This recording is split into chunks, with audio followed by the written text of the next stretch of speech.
Primero, quisiera aclarar un concepto que está dando vuelta por acá con relación al tema del agua potable. El agua potable no es un derecho humano de acuerdo al concepto del gobierno. Para nosotros sí lo es, por eso es que nosotros hemos sostenido que el Código Civil recepte el planteo de los juristas. Se ríe el secretario, pero es así. Ha sido eliminado el artículo que plantearon los juristas a petición del gobierno de la nación, que establecía, se reconoce como derecho humano el acceso al agua potable, con lo que en este país, por el gobierno, el agua potable no ha sido reconocido como derecho humano. Entonces, cuando escucho hablar del derecho humano al acceso a la información y a las comunicaciones, digo, es poco creíble que un gobierno que ha negado como derecho humano el acceso al agua potable se plantee como que el objetivo que mueve a traer esta iniciativa es justamente garantizar el derecho humano al acceso a la información. Se los quiero decir porque lo tengo acá y que no pase, porque si no estamos debatiendo temas que realmente no lo son. Y allí nosotros tenemos, hemos tenido un gran debate y una gran contradicción. Cuando nosotros vimos el proyecto, la verdad que vimos los primeros artículos, lo primero que dijimos es el gobierno arregló con las telefónicas. Porque esto que también se debatió en la ley de medios y la cuestión esta que tiene que ver con el artículo 25, inciso D particularmente, que excluía, ¿no es cierto?, a las telefónicas. Ahora, por eso, la primera pregunta es, ¿cuál es el motivo central que ha provocado este giro hacia las prestadoras de servicios públicos de telefonía para que ahora sí puedan ofrecer el triple play? Entonces, la verdad que así a primera vista, lo que nosotros dijimos, este proyecto de ley es de acuerdo con las telefónicas. En virtud de esto, la segunda pregunta que quiero hacerle es, ¿cuándo el Poder Ejecutivo va a autorizar que nosotros podamos avanzar con el proyecto de ley para declarar servicio público a la telefonía móvil? Que las telefónicas hacen todo lo posible para operar y para gestionar, para que no avance que es un proyecto que sí nos parece que es central, porque se habla del servicio, del tema del derecho humano, pero cada vez estos celulares andan cada vez peor y no hay la posibilidad, y ya nos habíamos planteado en la agenda, pero resulta que no sé por qué no avanza el proyecto. Pero sí avanza este proyecto que les va a permitir a las telefónicas, ¿no es cierto?, participar de todo el tema de la información y las comunicaciones. Así que esto también, que lo tenemos acá como una impresión a priori que nosotros vimos del proyecto, honestamente se los queremos decir. Así que esto, y por eso la segunda pregunta es si están de acuerdo o no y cuándo estaría bueno, porque esto parece que viene más rápido que, como dicen los tucumanos, que inmediatamente, cuando trataremos el tema del servicio público, la telefonía celular. Y eso estaría bueno porque eso no les gusta a las telefónicas y estaría muy bueno y eso realmente le va a ayudar a la gente. La tercera pregunta que quiero hacer, que a mí me surgen dudas, que nos surgen dudas, tiene que ver con la cuestión del artículo 45, que es de la ley de medios, que es como que la clave que establece los parámetros para evitar posiciones monopólicas o de concentración de mercado, si va a ser de aplicación y en qué medida. Es decir, las telefónicas se les va a aplicar el 45, no se les aplica. Se les va a aplicar que no van a poder tener más del 35% del mercado también en telefonía. No se les aplica. ¿Cómo es la cuestión? A mí del texto de la ley no me surge con claridad esta cuestión, y ya que además de telefonía van a tener el tema ¿no es cierto?, de proveer internet, que ya lo están haciendo, pero también televisión por cable, entonces sí les es aplicable todo, porque en verdad este proyecto, que obviamente si se hicieran algunos cambios que surgirán seguramente del debate, es como que está por encima de la ley de medios, es como que incluye a la ley de medios porque produce el abordaje de toda la cuestión de las comunicaciones y la información. Entonces, ¿en qué medida algunos artículos, especialmente este que es un artículo central, ¿no es cierto?, es de aplicación y en qué medida a las telefónicas? El otro tema que también a mí me parece que es importante es el tema de las pymes. Recién en el Power que presentó el ministro De Vido plantea el tema de desagregar la red nacional de las redes locales y ha planteado también el jefe de gabinete la cuestión de que no es verdad que se ponga en riesgo la situación de las pymes y de los cables, ¿no es cierto?, de la provincia. Y la verdad que a mí de la ley me surge otra cosa, porque no nos parece que, porque por ejemplo, lo único que deben hacer las telcos para dar audiovisual es tener contabilidad separada, que recién lo decía, ¿no es cierto?, lo dijo el secretario, lo decía el jefe de gabinete. Si fuera más riguroso para con las telcos, podría exigir que haya primero competencia en su mercado antes de pasar al audiovisual, pero solamente se les exige ese requisito. Y las pymes no tienen obviamente ni la capacidad económica ni la envergadura. Acá las telefónicas ganan como los bancos y tienen una capacidad económica que es obviamente que ni siquiera las pymes del interior se van a poder acercar. Entonces preguntarles, ¿no es cierto?, ¿de qué modo ustedes creen que se va a proteger a los cableoperadores del interior, 300 o 400 verdaderas pymes que brindan trabajo frente a esta apertura y esta gran injerencia de las telefónicas? Más aún si consideramos el artículo 55. Y esto, que sería la cuarta pregunta, yo les pido que me expliquen de qué modo efectivamente, porque una cosa es decir, no hay problema con las pymes, pero yo no veo que del esquema normativo que agrega este proyecto se pueda proteger a las pymes. Fíjense que el 55 del proyecto dice en el último párrafo, a los efectos de resguardar la funcionalidad del servicio de TIC, este deberá ser brindado en todo el territorio nacional, considerado a todos los efectos como única área de explotación y prestación. Los cableros, es decir, los cableros que tienen que brindar en todo el país, ¿cómo es el punto allí? Porque es como que una ley que tiene como un distrito único, como única área de explotación todo el país, y cómo van a jugar, ¿no es cierto?, los cables entonces en ese sentido. Me parece que ese es uno de los temas centrales, porque si no, se están planteando, como acá se ha dicho, objetivos que realmente yo veo que del texto de la ley no se van a cumplir y acá realmente se van a poder poner en riesgo y las telefónicas se van a comer a los cables. Las telefónicas se van a comer a las pymes del interior. No surge del proyecto de ley normativa que a nosotros nos garantice o asegure que vamos a proteger a las pymes. Realmente el grande se va a comer al chico y esto creemos nosotros que es la habilitación a mayor poder de las monopólicas que son las telefónicas, entre otras. El otro tema con relación a la cuestión de los precios, de las tarifas.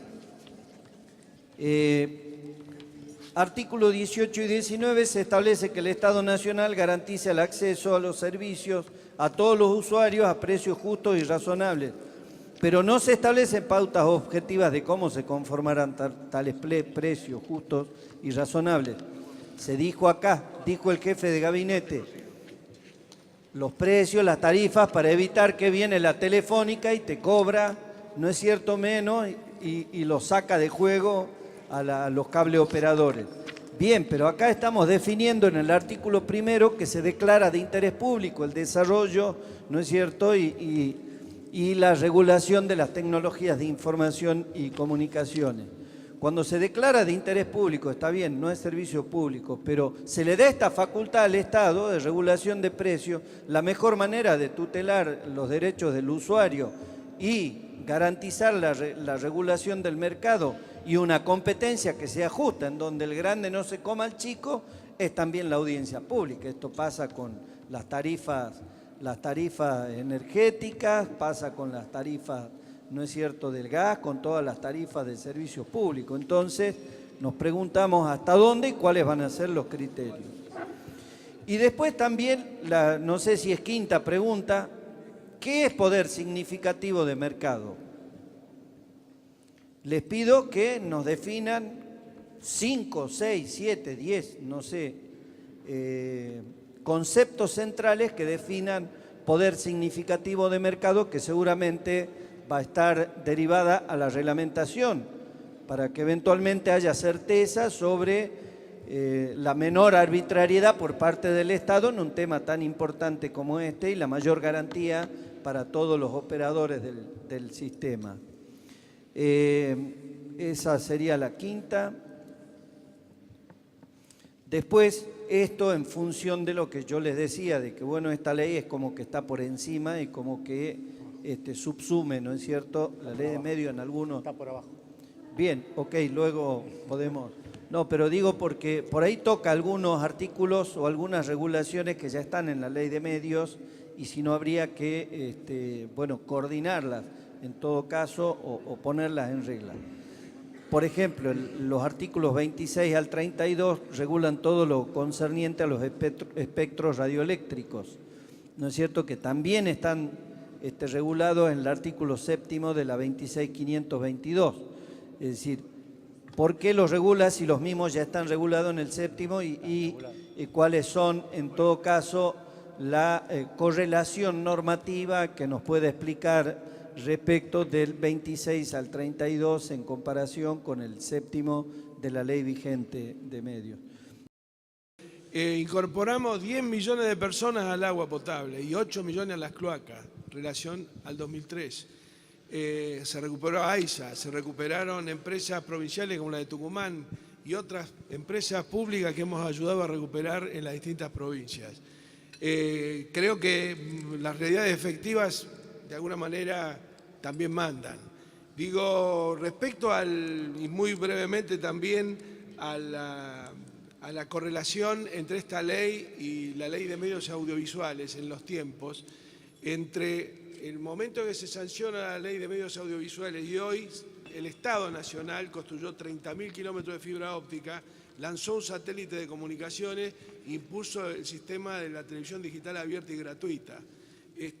Son cosas que pasaron y que de alguna manera esta ley también busca consolidar y darle la institucionalidad de la ley que nosotros venimos hoy respetuosamente, digamos, a solicitarle a ustedes su tratamiento y aprobación. En el caso de las escuelas rurales, por ejemplo, desde aquel 2009 a la fecha, hemos incorporado más de 20.000 escuelas rurales a la televisión digital abierta y a Internet.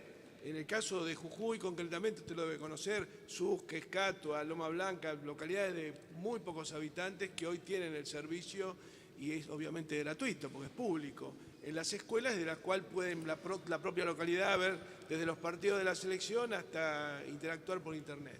Pero bueno, comentarios, digamos, que hacen que esta ley, que a lo mejor en el 2009, en ese momento había tenido, en cuanto a la libertad de expresión y a la universalidad de voces, la ley de medios, creo que todo lo que el Estado invirtió ahora amerita, respalda y de alguna manera blinda o resguarda que no haya abuso de posición dominante, más allá de las mismas leyes que ustedes votaron acá en este interreño.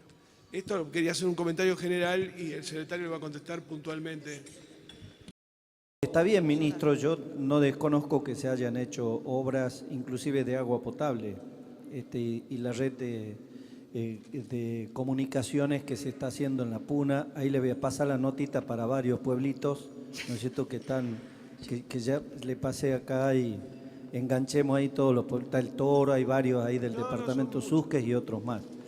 Pero digo, y entonces, ¿por qué si esta es la actitud desde el punto de vista de la ejecución, ¿por qué negaron la declaración como derecho humano el acceso al agua potable? Esto es lo que yo me pregunto. ¿Por qué? Si vino así el proyecto, el Ejecutivo dio la orden para que nosotros no incluyamos el derecho al agua potable, el acceso al agua potable como derecho humano. Esto es lo que yo me planteo. Y hay un tema que usted sabe, ministro, que nosotros siempre nos oponemos, es también la cantidad de subsidios que recibe AISA, que para el año 2015 tienen el presupuesto 10.000 millones. Y nosotros, los hermanitos pobres del norte, ¿no es cierto?, las empresas de agua del norte, recibimos muchísimos menos subsidios. Y usted sabe que acá en la capital y en el área metropolitana pagan mucho más barato las facturas que lo que pagamos nosotros en el norte. Entonces, esto como una cuestión que nosotros siempre reclamamos cuando viene el jefe de gabinete y cuando se discute el presupuesto. Entonces, lo que yo me pregunto, si esta es la actitud de ejecución de obras, de llevar agua potable, ¿no es cierto?, que tiene el gobierno, ¿por qué se han opuesto a que declaremos como derecho humano esto nomás? Voy a empezar por el final, el espectro radioeléctrico. El espectro radioeléctrico está regulado por la Ley de Telecomunicaciones 19798. Lo que explica la Ley de Medios es que del porcentaje de espectro, una vez que se definió, se atribuyó, este es el término técnico, a servicio de comunicación audiovisual, que es una franja muy pequeña de todo el espectro radioeléctrico, eso lo administra o lo regula el AFCA. Pero el espectro radioeléctrico va desde los radiotaxis hasta el satélite, incluyendo una porción, y esto se mantiene exactamente igual. Por eso, esta ley también regula el espectro radioeléctrico y deja exactamente como está en la Ley de Medios, una vez atribuido una banda a servicio de comunicación audiovisual, pasa a estar dentro de la esfera de regulación de AFCA.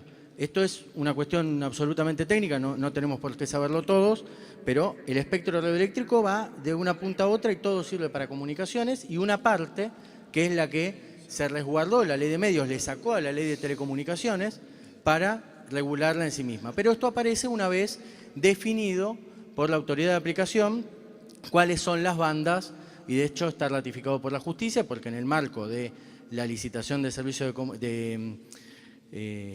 del pliego para, ¿cómo se llama?, para telefonía móvil de 4G que subastamos el viernes, precisamente uno de los temas fue este.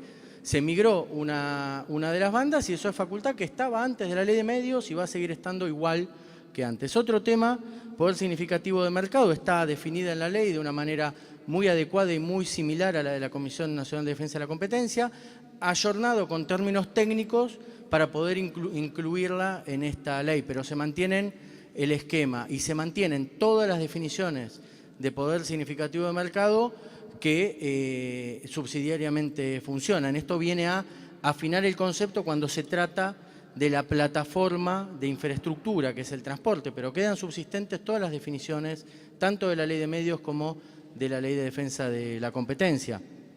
Por lo tanto, aquí no hay una variación. De hecho, se trae esa definición a la ley para que no queden dudas de que se va a trabajar. La reglamentación tiene que tener en consideración aquellos que tienen un poder de mercado. Una de las preocupaciones, digamos, que además hemos analizado y conversado con los senadores, en el marco también de una responsabilidad como bloque oficialista de acompañar políticas que indudablemente tienden a la universalidad, a la accesibilidad que compartimos.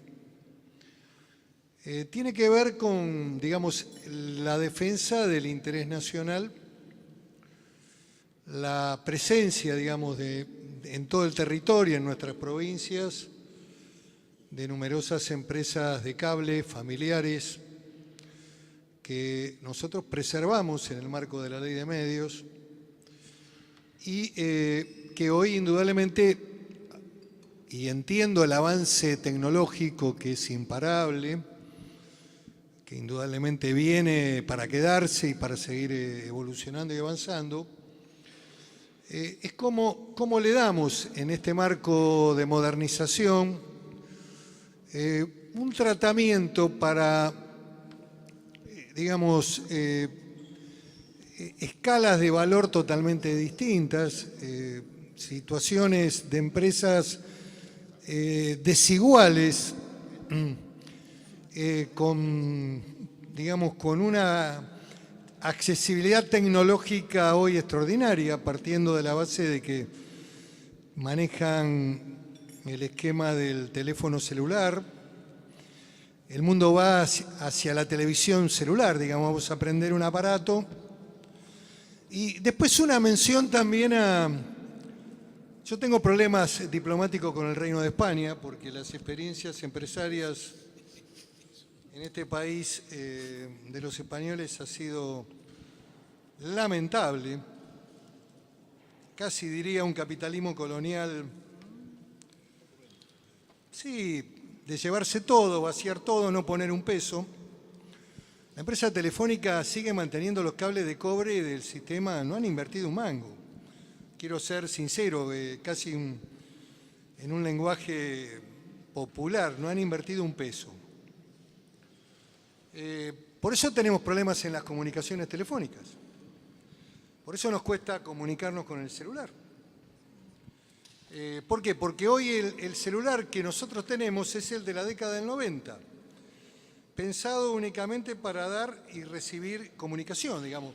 Uno agarraba el celular, ese aparato grande que en los comienzos del 90, cuando se privatiza el sistema y se divide el país en Telefónica y Telecom, y lógicamente uno llamaba y del otro lado le contestaban. Hoy el celular está el WhatsApp, está Internet, está, qué sé yo, la página de los chistes, qué sé yo, juegos de ingenio, hay cualquier cosa en el celular. Y indudablemente el mecanismo de accesibilidad al celular por parte de los sectores más jóvenes, desde el punto de vista cultural, el cambio cultural que se da, determina indudablemente una fuerte proceso de interrupción de las llamadas. Por eso tenemos problemas porque no han invertido en la medida de la demanda y del crecimiento. Esto lo digo, digamos, como una reflexión.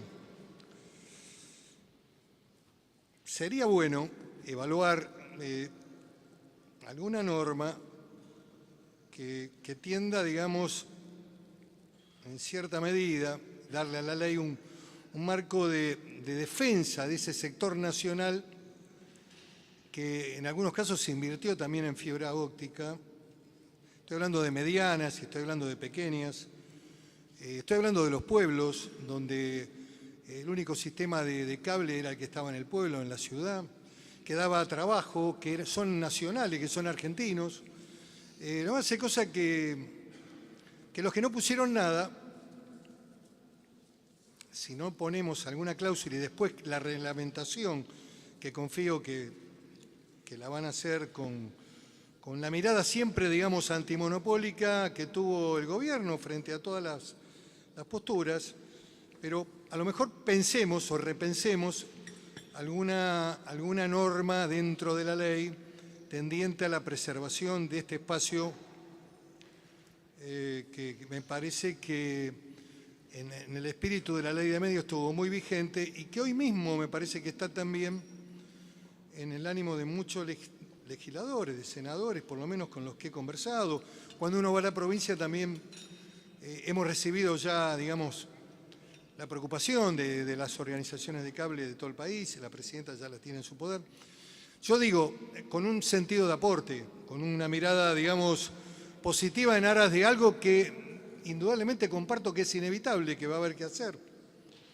Que la tecnología es algo que no se puede de ninguna manera parar, pero ver si podemos, con una visión inteligente, digamos, preservar, darle tiempo, permitir la adecuación de ese viejo sistema de cable que son más de 700, 800, que han trabajado en la Argentina y que no pueden ser,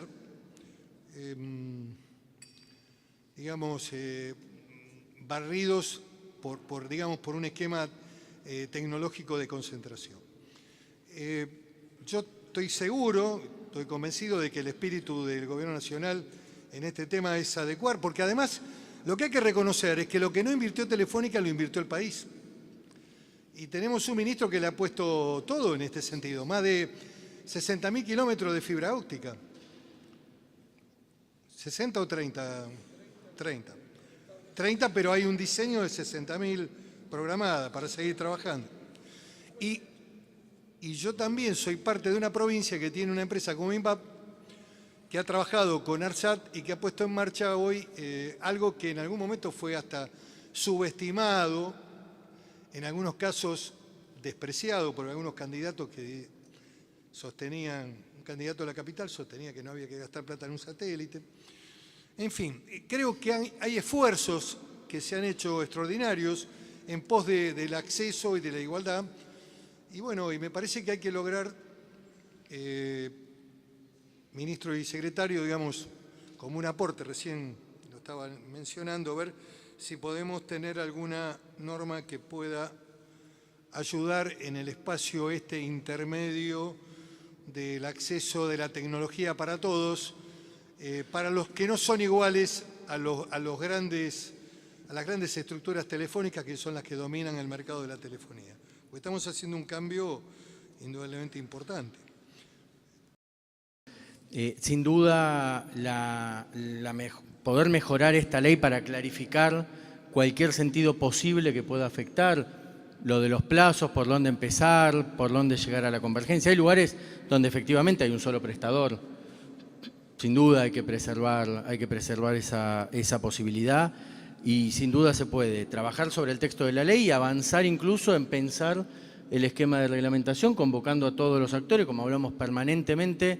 La verdad que no pasa día que no hablemos con las federaciones de cooperativas, con las federaciones de las pequeñas empresas. La verdad que es una tarea que estamos dados a ello, pero nosotros estamos convencidos de que la ley es mejorable, por supuesto, y que de ningún modo, hablando de supuestos beneficios para uno sí, para otro no, y que esto está...